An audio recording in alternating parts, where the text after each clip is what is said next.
Welcome back, ladies and gentlemen. Today we are debugging stuff. First of all, let's talk. Everybody knows, but let's reiterate. What is a bug? A bug is a problem in your program, right?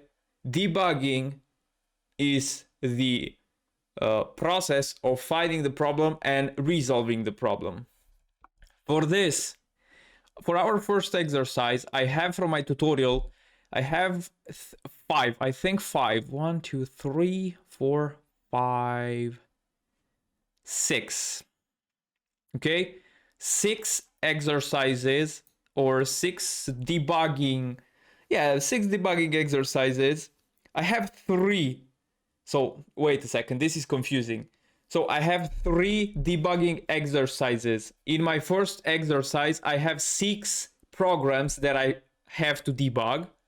And I think in my next, in my debugging exercise number 2, we have the program that we did, odd or even. We have to debug that and FizzBuzz.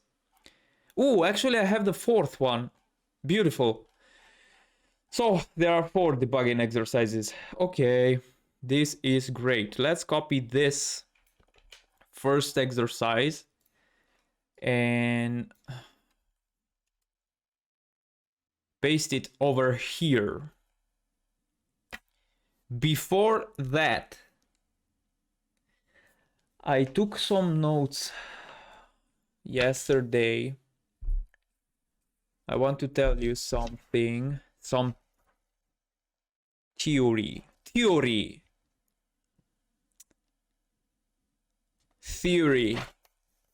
Python theory. So we have 3 types of errors.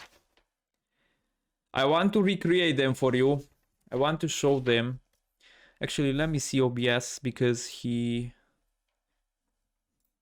played some fun stuff with me. Okay. Where are the 3 errors?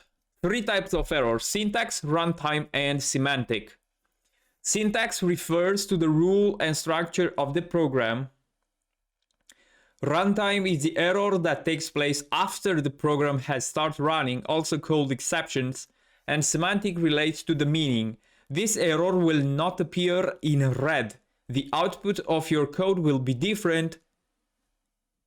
So the output will be shown, but it will be different than what you expect.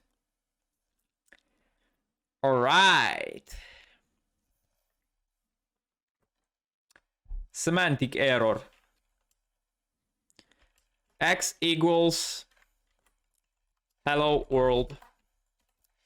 Print X without parentheses. Syntax error. So this is the first error. It's the most common error. What else? Runtime is the error that takes place after the program has started running.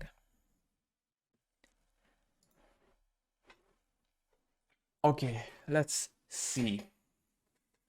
So we have to create a program. I will say here, hello world.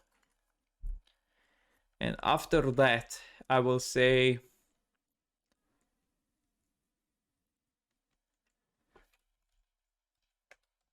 let's define here great. And I will say here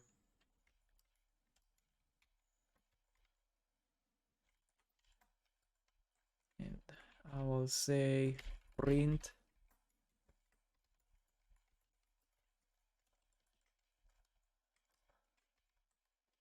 y.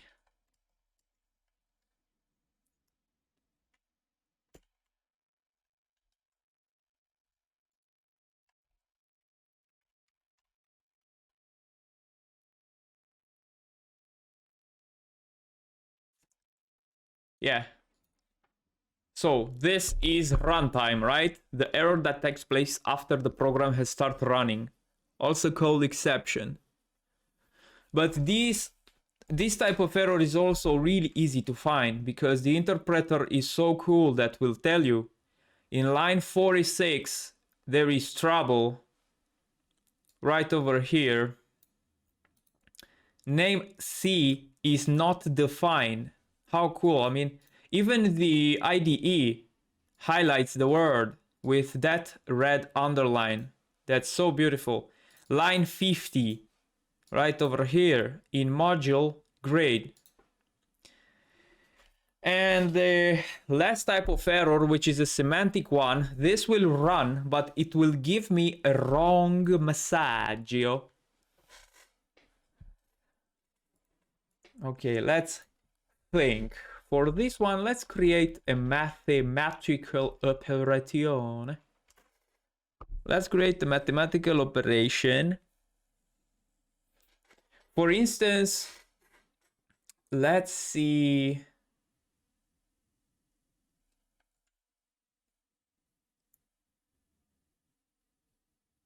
What is 1 mile? Actually is 1.6.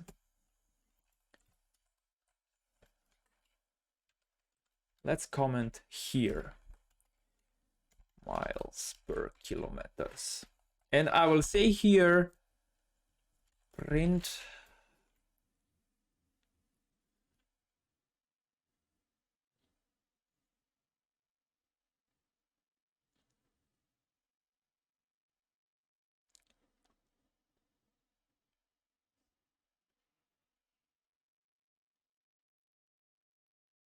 okay, let's say, let me think.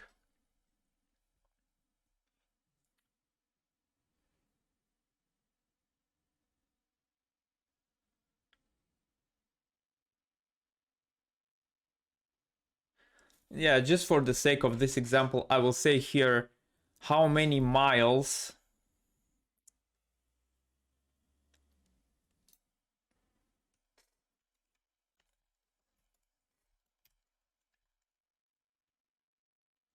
multiplied by 4. And after that, I will say, I mean, you know what? Let's give a very simple example because this one maybe, I will say x equals 3. And here I will say 3 multiplied with plus 2. And right over here, okay.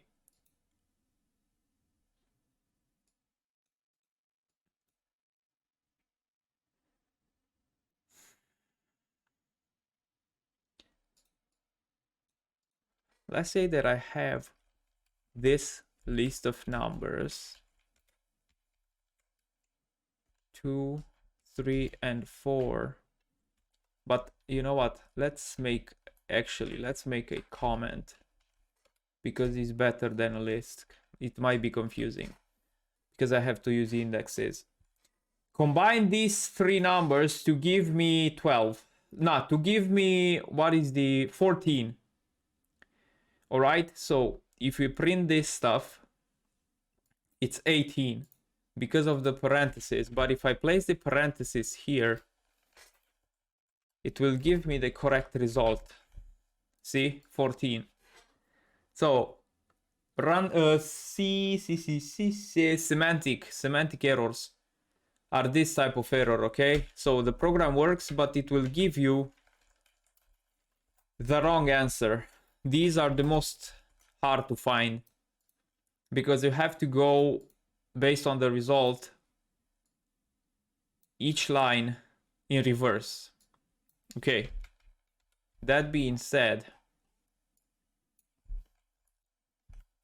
okay, wait, let's go. So describe the problem. Well, first of all, let's run it and see.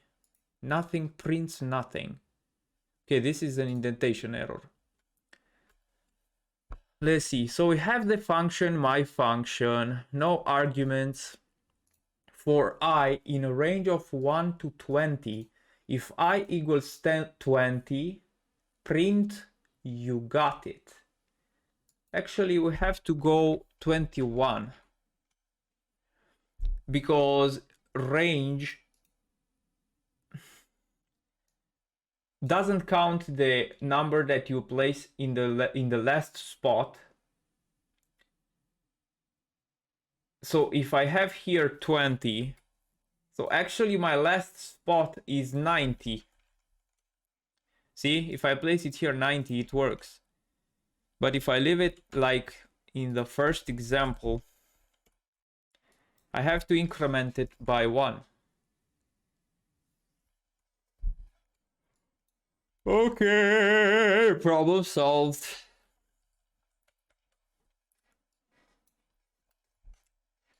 Reproduce the bug. List index out of range. Now this means that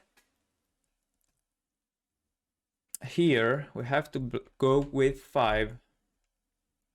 Let me see. So from random import rand int, we have this list, dice, images, and we have 1, 2, 3, 4, 5, 6.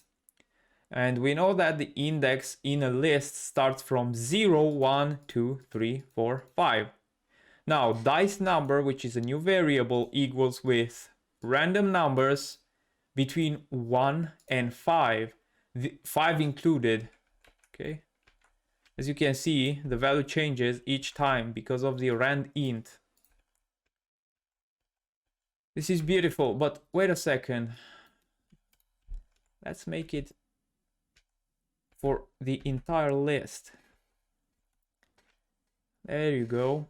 Print dice imaging list with the random number, which the random number is the index from the list. This is cool. All right, so you guys, let me see, 1, 2, 3, 4. Yeah, so the next 4 debug exercises, I will do it tomorrow in a new video because I want today to learn a lot of stuff. I will place tutorials, guys, shorts. First of all, I will place shorts for Google Sheets and Excel. After that, it will be SQL. After that, it will be Pandas, NumPy, and MATLAB.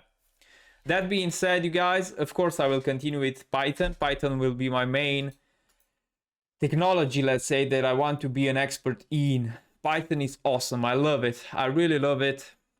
And I can't wait to go into complex stuff.